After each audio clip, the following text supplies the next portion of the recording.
and I was taken to hospital.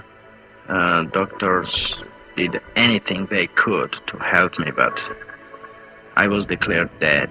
I realized I was out of my body when I was suddenly looking at this light. Out of that light stepped the most amazing being I have ever been in the presence of.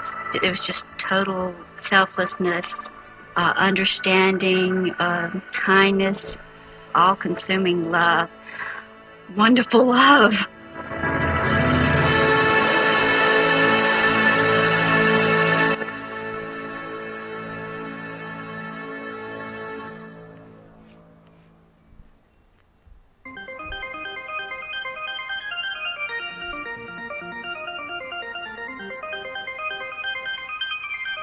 After a time in this light, all of these people have to pay a return trip back. What they tell us is that the reason they chose to come back was not for themselves, because for themselves they would rather have stayed with this presence of love. When they do return, incidentally, then the story becomes very interesting from the point of view of human psychology, because we find that these patients are profoundly changed, that they are imbued with a totally new value structure, that whatever in their lives before they had been chasing, whether it was money or power or fame or any of these other things that people seek, they say that after this experience, their value primarily is to love others, to seek loving relationships with their fellow human beings. And also they tell us that they have no more fear of death whatsoever.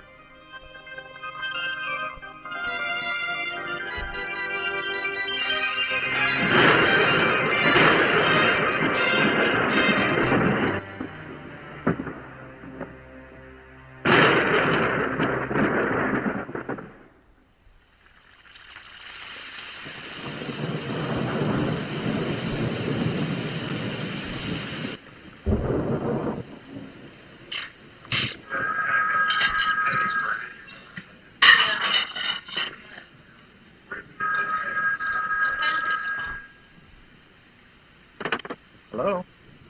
Oh, hey, Mom. How are you? Oh, no. What's the matter? What's happened to him? Oh, no. Oh, no. I was shocked when I got that phone call. The one that nobody ever wants or ever really expects to get. There's just so many feelings that I really want to share. I just want to be there. Okay. Okay, well, we'll see you soon. Mom, I love you. My dad was fighting for every breath of life, and it didn't look very hopeful. Even though we lived 600 miles apart and only saw each other on holidays, at least we were on the same planet. And we could pick up the phone and say hello. The likelihood of losing all that seemed almost impossible to grasp.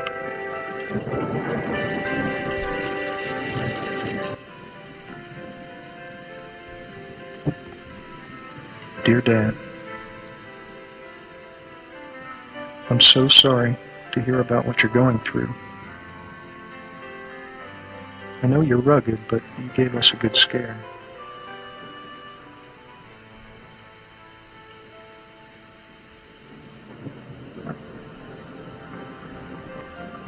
Dear Dad, I'm writing you this letter because I don't know if I'll ever see you again, yet I have so much I want to say. Dad, do you remember several years ago when I was still grieving over the death of Suzanne? I found a great deal of comfort in some books I was reading about dying. It was at that time that I met a doctor of psychiatry, a researcher named Dr. Raymond Moody. I'm sending a copy of a book that he wrote, which was a great deal of help to me then.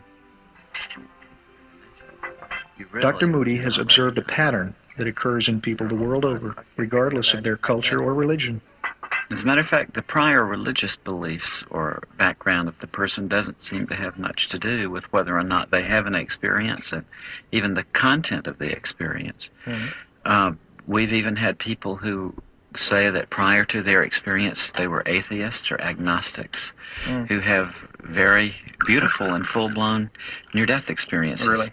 And did they remain atheist and agnostic? Not at all. Once they come back, they tell us that they're totally transformed and they have no more doubt whatsoever that there is a God and that there is a life after death. It's about his research on the stories of people who have approached death, many of whom actually had the experience of dying and then were revived and lived to tell about it. What happened is I felt like I'd been hit by a train. But what had happened was I was talking on the phone, holding the telephone like this. The lightning came down the phone line, entered my neck. It went through my spine, threw me up in the air. As it threw me in the air, it knocked me out of my shoes and welded the nails in the heels of my shoes to the nails in the floor, which is how I was grounded and I didn't explode. Before I shot myself, I measured like we did in CPR to find where the heart was. And that's where I just took the barrel and put it up against my chest and pulled the trigger. I had not responded to treatment. I was getting worse, and the doctor had come to see. And at this point, he says, I've lost her. She's gone.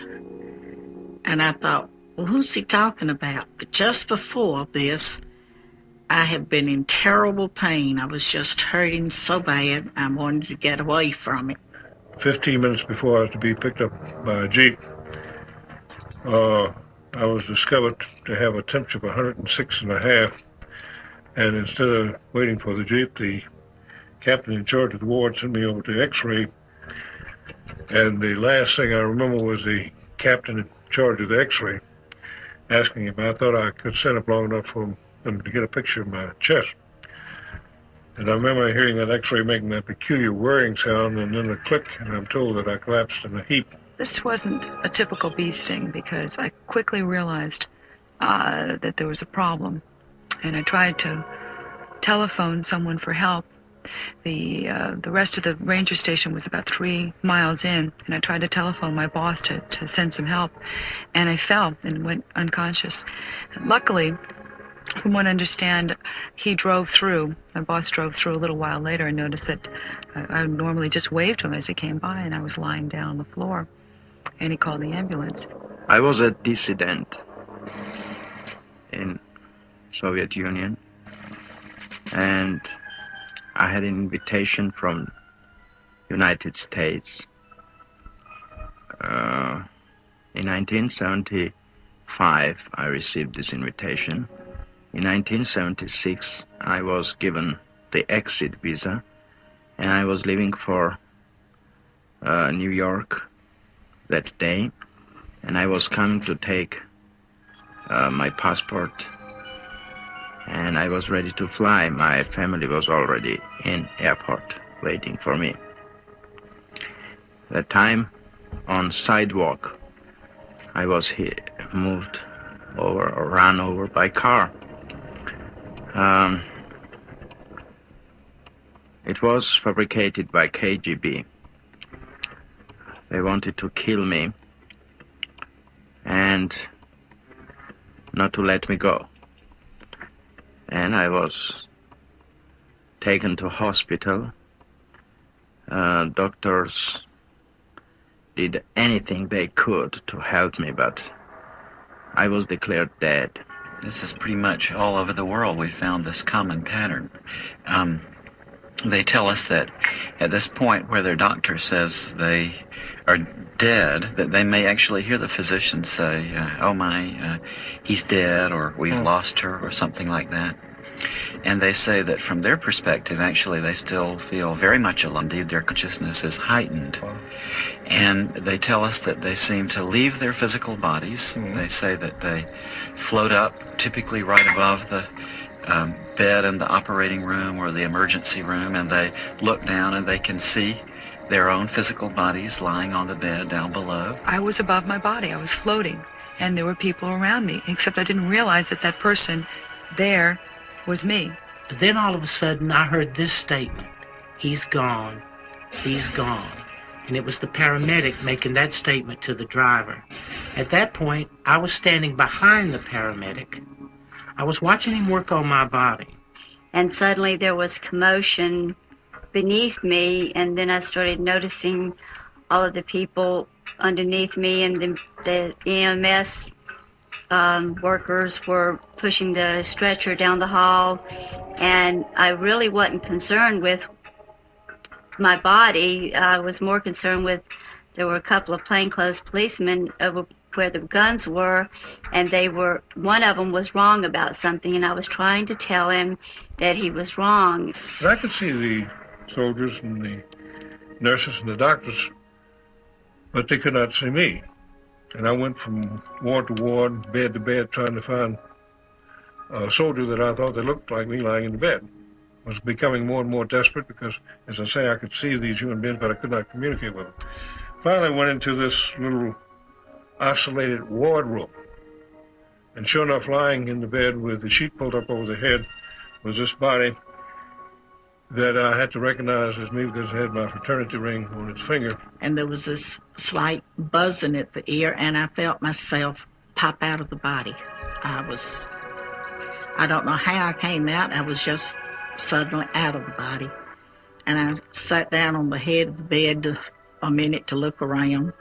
Then I felt myself float up to the ceiling, and I was looking down, and he said, "She's gone." And I couldn't believe it, and I thought, well, who's gone? And I was trying to look down to see. And I felt presences with me. Guardian angels is what they were, but I called them guides.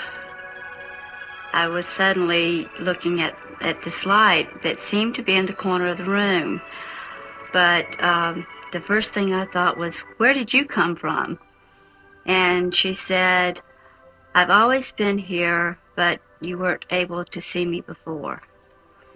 The reason I use she is because she emanated feelings of selflessness, love, all-consuming love, understanding, kindness, and those were attributes that I thought of as being feminine. After a while in this, they say that they begin to feel an indescribable feeling of bliss, that it's something that transcends words, that we can't put it into the language that we have in everyday life.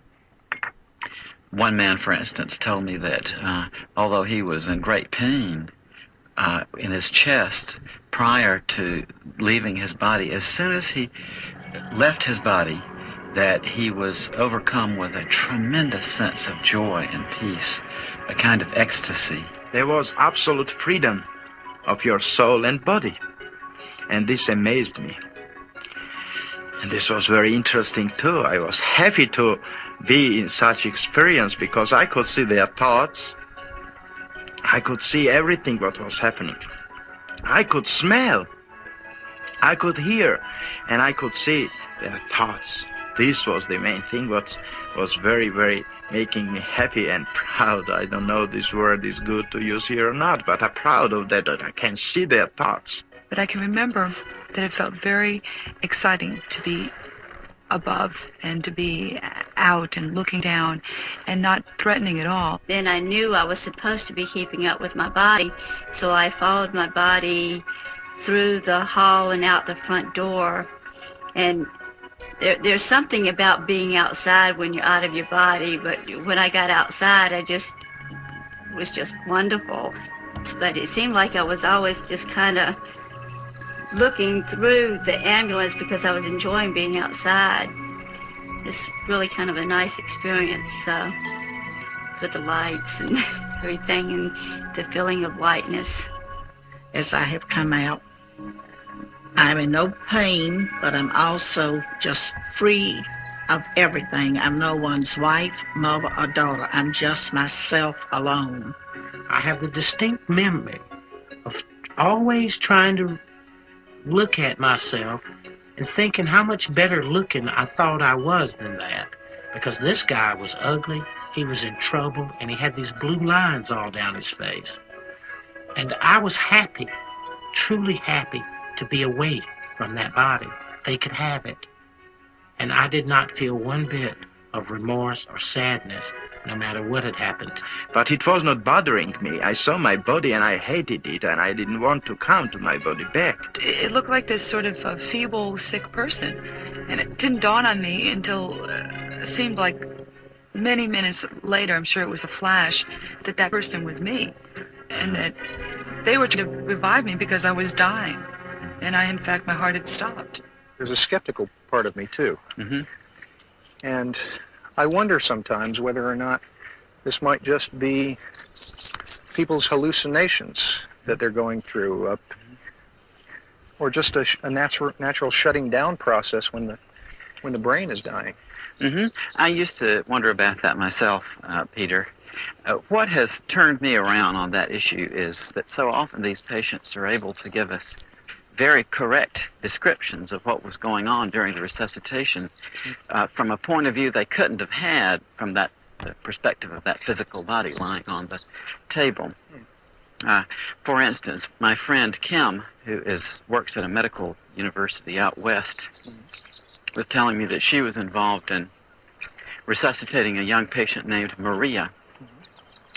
And Maria had been believed dead, but was successfully revived, and when she came back to consciousness, my friend Kim happened to be standing there by her bedside. And Maria grabbed onto Kim and said, during the resuscitation, when she was out of her body, she drifted outside of the hospital entirely and saw an old shoe on a ledge on a window outside an upper floor of the hospital. And Kim was actually able to go there and to verify that the shoe was there exactly as the patient had specified. Really? And all of a sudden, I'm aware of people out in the hall. The room had been sealed off because he was going to do surgery in the room. So I immediately went out through the door, did not open it, just went out. I was immediately on the other side of in the hall. But I go up to my daughter and I try to make her hear me. Kathy, go home and change your clothes. I couldn't make her hear me, so I went to her dad. And I said, Judd, take Kathy home, change her clothes. She shouldn't be out like this. While they were in the hall there, and I was trying to send them home, a brother of my husband's came up. And he was talking to him, and he had gotten worried to come. And one of his neighbors was also in the hospital, and he came up and started talking to my brother-in-law, wanting to know what he was doing at the hospital and what he was going to do that weekend. He said, well, it looks like my sister-in-law is going to kick the bucket, and I was planning to go to Athens, but I'll stick around now to be a pallbearer. Later, I was also able to talk to him. He didn't want to admit it, but he did admit this is what he had said. And I laughed at him because it embarrassed him. It was amazing that I was never leaving my body too. I was everywhere who thought about me, but I was with my body. It means that I was not leaving one part for another. I was everywhere at the same time. I could be in New York, I could be in Longview, Texas. I could be in Moscow, I could be in Tbilisi, Georgia. In any place, there was no distance and time at that time with me. And this time I'm thinking, I want to see my sister. So I immediately find myself in Rockville, Maryland at her home. And she's getting ready to go grocery shopping. She's wearing a beige suit with a green blouse. She's had to go over the house and look for her keys that she had misplaced, had to find her grocery list. And finally, she walks out her front door to get in her blue Monte Carlo Chevrolet. And I feel there's no need for me to go to the grocery store with her, so I let her go on. And I'm going to pop over then to another sister who lives a few miles away from her. And this other sister had already left home. I was able to determine she had gone grocery shopping herself. So the guides asked me, was I ready to leave this area now? And I agreed, said yes. About 2 weeks after I had this near-death experience, I was in contact with my sisters, and I brought this fact up to her and described, and she said, well, how did you know? I didn't see you. You weren't here. I could communicate with the children, with very little children who couldn't speak and who couldn't walk and who were very little, and just coming from that place where I was going. And this was amazing communication with them, spiritual communication. We never spoke in words. We spoke in mental communication. And she had broken hip, and nobody understood why she was crying so loud. And the doctors and his parents were very concerned about this. And I said, don't cry anyway, nobody will understand why do you cry. And she stopped crying and she smiled, and it was incredible experience for that people who were around, and they looked at her and said, what's happened? Why she's not crying at this time? I want to tell them that, she has this disease. This happened with her. But I couldn't communicate with them. After the third day, when I was back to my body, and after 3 days when I could speak, I said to them that, your daughter is crying because of this. She has a broken hip, and this is the diagnosis which you are seeking on, and they found that it was truth, They were shocked and they were surprised. I've also wondered whether or not people may not just be going to places that they've known before in their memory. Well, they certainly do that. They do go to places where they have been, but they also fairly frequently end up in places where they didn't know existed on the way. And in one case, that of Dr. George Ritchie, he was actually able to find a place that he had seen in his out-of-body experience. I had left that room, went as far as Vicksburg, Mississippi.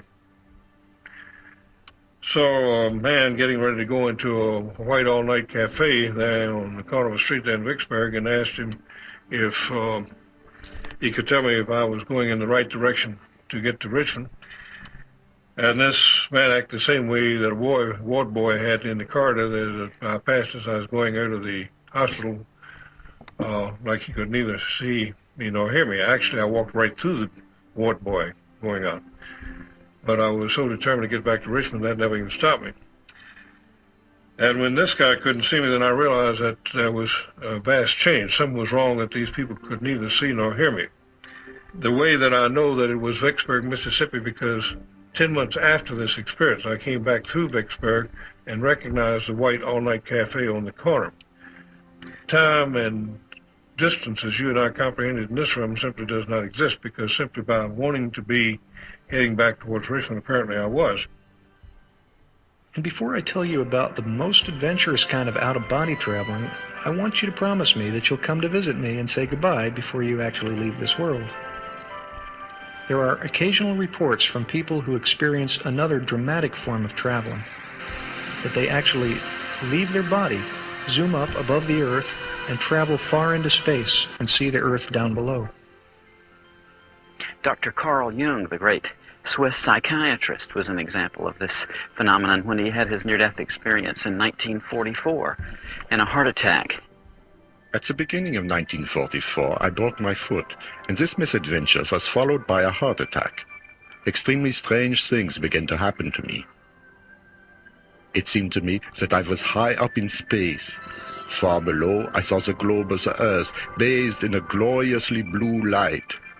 I saw the deep blue sea and the continents. I could see the snow-covered Himalayas. I knew that I was at the point of departing from the Earth. The sight of the Earth from this height was the most glorious thing I had ever seen. After a while in this situation, though, they become to realize that although they can see and understand perfectly what's happening, no one else is able to see or hear them. So they seem to undergo a state of turning inward of the sense of identity, if I could call it that. They become aware that this phenomenon they're experiencing has something to do with what we call death. And it's at that point that the more transcendental parts of the near-death experience tend to unfold. I have this pain, and I'm in darkness. I cannot see anything. Then I cannot move hand, then I cannot move my body. And then I understood that I am not them, but I am. And it scared me. Fear. Unknown. Why are all people afraid of darkness? Because they don't know what is in darkness. The fear of darkness is because of unknown. Ununderstandable makes you to be afraid of something. That's why I was afraid too. I was afraid of this darkness. I was afraid of being there. But more afraid was that I was somewhere without my body. But I was. And I was a scientist, you know. I worked on idea of psychology and languages, you know. I learned physics, I learned chemistry, I learned many other physiologies, anatomy, and all it was based on dialectical materialism, historical materialism. And in my idea it was impossible to be somewhere without your body. Where is my main component, my life, my body? You know, I was scared to death, but I was already dead. And that was the amazing feeling, to understand that you are, but you are not, if you think you are. If I think, I thought, I am. But if I am, and if I think, why cannot I think positively what's happening around me? And I began to think about light. I saw light outside of darkness, and it shocked me. But first feeling which I had was to come to that light. The first thought which came to me was to go into this light. And I had that movement. They describe to us how they seem to be drawn into an enclosure of some sort. They often call it a tunnel. And they go through this tunnel quite rapidly, and they come out on the other side into an incredibly brilliant and warm and loving light. Don't know exactly how I entered the tunnel or just at what point, but it was when the guides had asked me, and I said yes, and I feel myself going in an upward motion. The tunnel is not too big, just seemed for one person to go one at a time. It doesn't touch you, or I didn't reach out and touch the walls, but it's black, and I feel myself going up and looking at light, bright light at the end of the tunnel. And the next, as I'm going along, I see the gray area, but I did not stop to go in and see just what was going on. I went on to come out into this beautiful pasture valley land, flowers, bright, beautiful light, brilliant color. Nothing here is like it at all. The next thing I remember is I heard a set of chimes. And as I looked at an angle, probably 35 or 40 degrees, I could see a tunnel. The tunnel was like a spiral, like it was moving whether I was moving or not. Then I began to whisk down it, and I could hear these chimes. But I was in utter peace and utter tranquility. And it was such a stark, dramatic difference between the way that body was and what was happening to that body and this place I was, this utter peace. As I moved closer to the light, I was kept being surrounded and filled with this love of like, I can't describe it except when you haven't seen your parents in a long time. If you've been away from your family, and when you first see your mom and your dad, that feeling when you're a small kid, that feeling that you get. I knew I was safe, I knew everything was peaceful, and I knew it was right. As I came into the tunnel, came through the tunnel, I came into a place much like walking out of a dark room into a bright room, as if my eyes were trying to adjust to this brilliant light. The contrast between the brilliant light of the lightning bolt and the brilliant light that was in the tunnel was another thing that was quite dramatic. Because this light was so brilliant and so bright, it passed through me, it permeated me. It and I became one. For years now, we've been using the expression of seeing the light at the end of the tunnel. And I wonder whether it was started, perhaps, by people who had near-death experiences many years ago. In fact, I've been shown some paintings of just this scene that were done several hundred years ago. In the 15th century, the Dutch painter Hieronymus Bosch even painted this theme in his painting Ascent of the Blessed. In the foreground and the bottom of the painting, we see people who are dying, and as they are dying, they're surrounded by spiritual beings who attempt to turn their attention upwards. Above them, there's a tunnel which goes off into the distance, and at the end of the tunnel is a very bright light. As these people go through the tunnel, they kneel reverently into the light. So we know then that these experiences have existed among human beings from time immemorial. In this light, they often tell us that they see relatives or friends of theirs who have already died, who seem to be there to meet them and to greet them and to help them through this transition. Particularly very great thing happened with me. It was that I saw my parents, my real parents, and I understood that they were killed. And they were killed by KGB in Moscow, and I was happy of this. It sounds very ridiculous, but you know, I was happy because I was thought that I was abandoned by them. And I'd lost a girlfriend in the polio epidemic in the 30s. I think it was 38, but I'm not positive of that date. And she assured me that everything was fine and she was happy.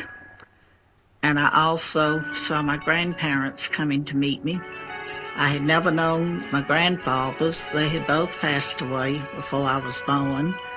But I did know my grandmothers and my mother also. And as I'm there, this baby appears to me. And he says, "Hi, I'm your brother." And I said, "I don't have a brother." And we don't talk as I'm talking to you. There was no way of misunderstanding. It was more like it was mental telepathy. And he shows himself to me as a small infant, dressed in a cap and a little long dress with the knitted sack over it, booties and socks, and tells me to look me over now and remember how I look this way.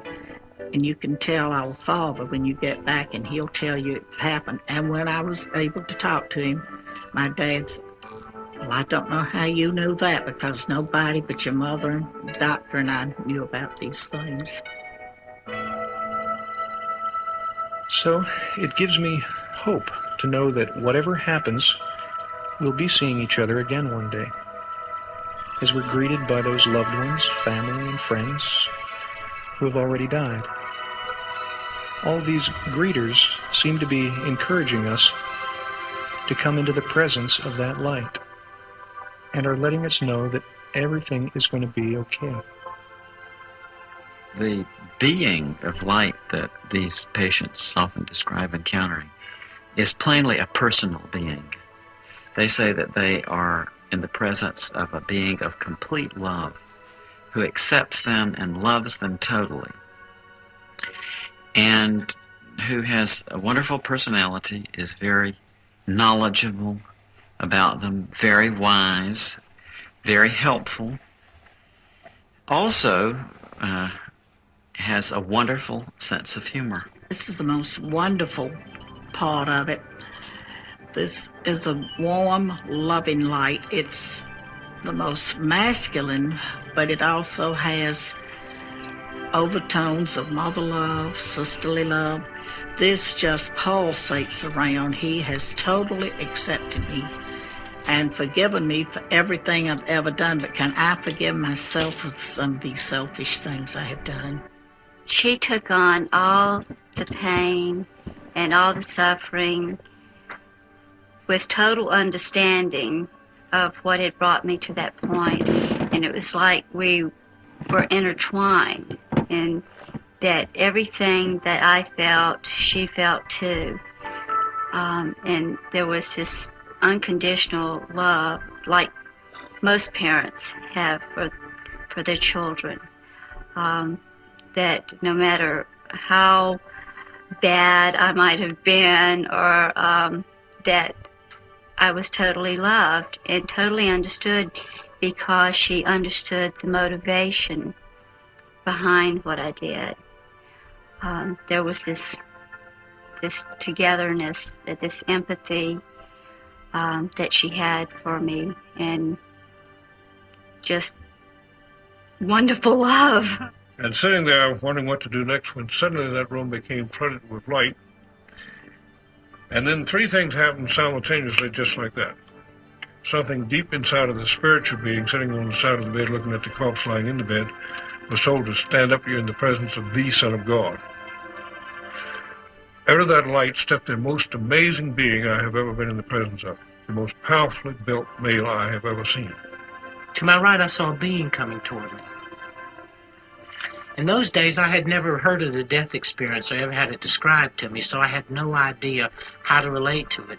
Since then, I've heard people describe it as God or Jesus or Moses or lots of different names, a great angel. I believe that this being of light was my higher self, the greater part of me, looking at the part of me that just experienced this life.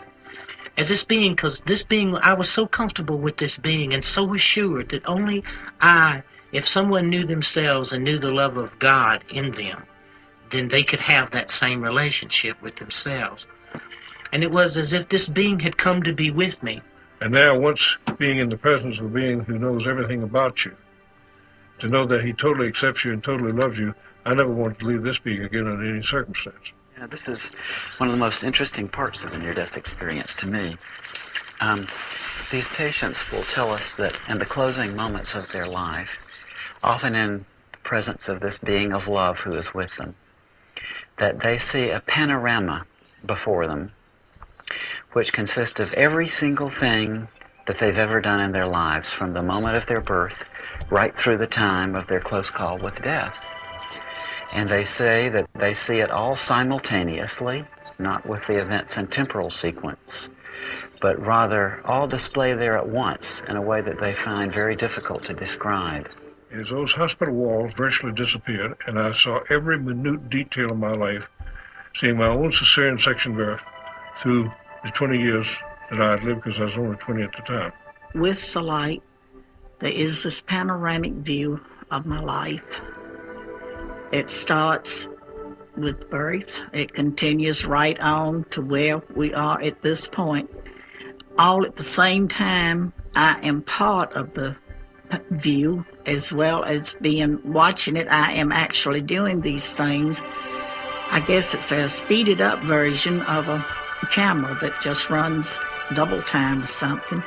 But I actually had the feelings of what was going on as I saw it, and also standing off to the side and being able to look around and look at the different things that went on at different times in my life. I saw all my life, but it's in that dimension which cannot be described. This was holographical view of being inside of your life, and then being as a viewer, participating the play of theater which happening there. But it is you, and you know that you are this.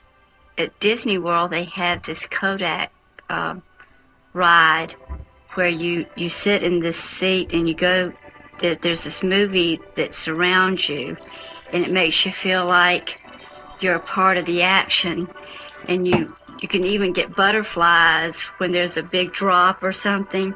So it was around me in a form to where it was like I was participating, but it was participating in the mind or in thought, but it just seemed like a lifetime of pain happened in just a short period of time. If I had a panoramic view of my life, every feeling, every thought, every action, every deed, all at the same time. The same time. And as it started happening, I began to see how I affected the person that I had the encounter with, or the experience, whether it be me personally or whether it be someone else. And then how they were affected. How it was one step removed from us and how they were affected. And believe me, there is nothing hidden in your life. If you imagine this panorama of your life as like a still pond, and each action in your life is like a pebble which you flip into that pond. At the point where that pebble impacts on the surface, you see ripples going out. But he said that as these ripples in this panorama impinge on others, then you can see the secondary effects going off from those people in the form of ripples. So I think it illustrates how tied in we all are to one another in this life, how profoundly our actions and our feelings affect others. And of course, in this life review, we're made aware of that in a very profound way. And people say, too, that it's not the events in your life that you would necessarily expect which get reviewed. It's not the big accomplishments, but rather the simple acts of kindness, often things that you would even have forgotten. You will see the things that you did out of your heart, helping an old woman, picking a kid up, helping someone, an action that you take, uncalculated, unthought, just out of goodness of your heart. These things herald through the universe, not your great accomplishments, not what you achieve or what you think has value. The little things have value. And what I had always thought was important and nice things I had done, they didn't even count for anything. It's the little unknown things that you do for one another. And love there is always helping to give others a love and helping hand along the way, and at the same time you're benefiting because you're receiving also. And the question was, what have you done with your life to show me? Well, I'm looking around this panoramic view, and I'm hoping that you'll notice some good things. And of course, I'm trying to pick the best thing, and hoping you won't see some rather embarrassing things that happened to me as a teenager. And I thought, well, I was an Eagle Scout. Immediately came back that glorified you. Again, the answer the second time. What have you done with your life? But this time the emphasis was on to show me. But I understood what he was saying. He was asking me, had I learned to love my fellow human beings the way that he totally accepted and loved me? And when you look at it from a place to review and to be critical of yourself, not to be judged, to be condemned. There is no condemnation in it. There is none. There is nothing but, hey, look at yourself. Look who you really are. And look what you've done. And then give it a value in the eyes of God. The death experience gives you a value of what that love is. That you are so deeply loved and that you yourself so deeply love. You begin to sense a part of yourself greater and far more magnificent than you ever give yourself credit for. Frequently, too, people tell us that this being is also interested in the knowledge that they've acquired in this life. If there's a scene in which one is seeking knowledge by taking a course or attempting to understand something, that this being comments in an almost offhanded sort of way, that even after we die, the process of learning goes on, and that what we learn here we can take with us to the next realm. People say that love primarily, and then in a secondary, almost grace note sort of way, that it seems to be the knowledge and the understanding we acquire. How interesting. After a time in this light, all of these people have to pay a return trip back. And it's very interesting that when they do, after having been in the presence of this being of love and light for a while, they literally don't want to come back. They resist the attempts very often made to send them back. I never wanted to come back. I wouldn't have traded, and I would not trade today. For the few moments that I got to spend on the other side, I wouldn't trade 20 of these lives. And when I had to come back, I came back dragging, kicking, and scratching because I didn't want to. And I'm told then, are you ready to go back? No, I want to go on to the City of Light. No, don't you want to go back? And I could hear my daughter and look back and see her and my husband. They were saying, bye, don't go, come back to us. Mama, I need you. Mom, come back. And they asked me again, are you ready to go? I said, no, but it seems that my daughter needs me, so I must go back. I really had no reason to go back except that I can remember my mother. And I know that I'd put her through a lot. I was a very accident-prone kid. And she used to say, if you ever die before I do, I'll never forgive you. My mother was so adamant about me not dying before she did. I think that's what first came into my mind. We are alive because of love. And this was what brought me back, which, to be honest, I didn't want to come back, but this love brought me back. Love of that people who wanted me back. Other times they say that they're given a choice, that they're told that they can either go on with the experience that they're having then, or else they can return to the life they've been leading. She said, you can stay here, or you can or go back. If you stay, you're going to have to go through everything that brought you to this point.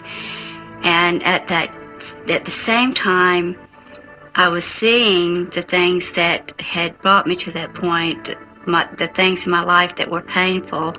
There were other things, but somehow the things that had been painful were the things that made the biggest impact.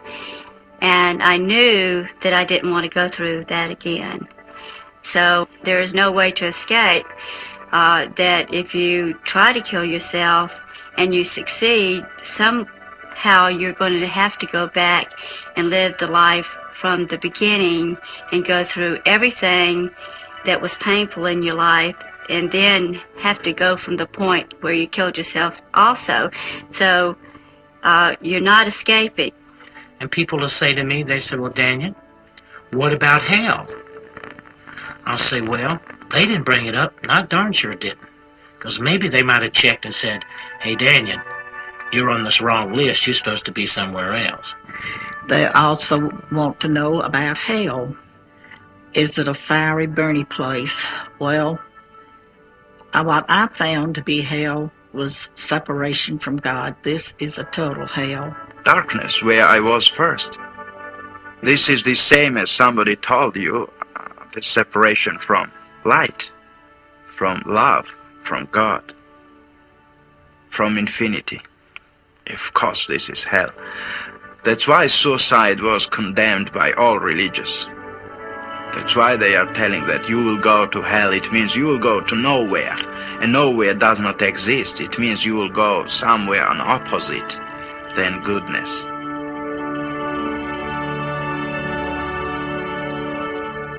Very often they're told it's not your time to die yet. You've got things left to accomplish, so you must go back.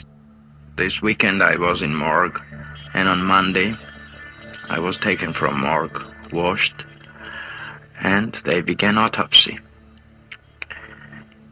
It was 11 o'clock in the morning. When they opened my abdomen, they took hematoma, and they began this T kind autopsy, and some great power took me with neck, I think that part I can explain, and pushed me down. And I saw this movement down, and then I felt my headache, and I opened eyes. And this was coming back to my body. The next thing that I knew, I was floating over my body in the emergency room, and they were working on me. Then they stopped working on me. They put a sheet over me. They filled out a piece of paper, and they rolled me in a room. And I was lying in that room, and I was hovering above myself, watching myself. Then I heard what would appear to be an elevator door open, and these two guys came in, and they were getting ready to take me someplace. I later found out that that was probably the morgue. Then at that exact moment, I was inside a body again. It was on fire. It was in pain. I could not move. So I started blowing the sheet. And they jerked the sheet off, pushed me back into the emergency room, worked on me and stabilized me. And in the course of the next 7 days, I was completely paralyzed.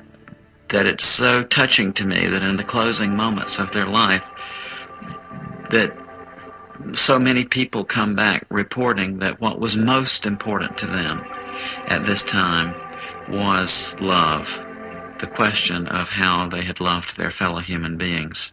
It had a lot of effects and change in my life. It's made me a more understanding person of others. I know I don't have the right to take my life. Didn't want to return, and I would love to go back.